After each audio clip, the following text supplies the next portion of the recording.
Page page 16. Penat cause gant Samuel Julien. Ar phrasenn zo e fin an eil ran benot. La phrase est à la fin du second paragraphe. Red e peia evit sellet ouzh oberen ma oberen, met an douaren e metan e. Vigel ou kinnig d'ar vezon egerien, un niver ken braz a brogrammoù klewelet. Il y a une liaison entre ret et eo. Rede.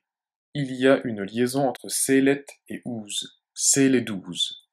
Si vous prononcez zelet, il y a une liaison entre evit et zelet. Vitzelet. Si vous prononcez sellet, le T de evit reste T, car S est une consonne sourde. Vitzelet. Si l'on enchaîne, red e pea vitzelet ouzh oberen ma oberen. Il y a une liaison entre met et an. Medan. Il y a une liaison entre evit et gelout. Vitgelout, ou bien vigelout. Le T de evit a tendance à disparaître devant les consonnes, qu'elles soient sourdes ou sonores. Quand on enchaîne gelout et kinnik, pas de liaison car kinnik commence par une consonne sourde, donc le T de gelout reste un T. Gelout kinnik. Il y a une liaison entre kinnik et dar. Le G de kinnik reste un G. Si l'on enchaîne, vitgel ou kinnik dar vrezon egerien.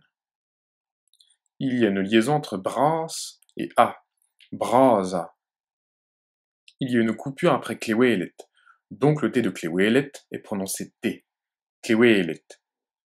Si l'on enchaîne, un hiver ken braz a brogrammoù klewelet. Si l'on enchaîne toute la phrase maintenant, red e pea vitzelet ouzh oberen ma oberen, met an douaren e metan e vitgel ou kinnig d'ar vrezon egerien, un hiver ken braz a brogrammoù klewelet. Red e pea vitzelet ouzh oberen ma oberen, met an douaren e metan e vitgel ou kinnig d'ar vrezon egerien, un hiver ken braz a brogrammoù klewelet.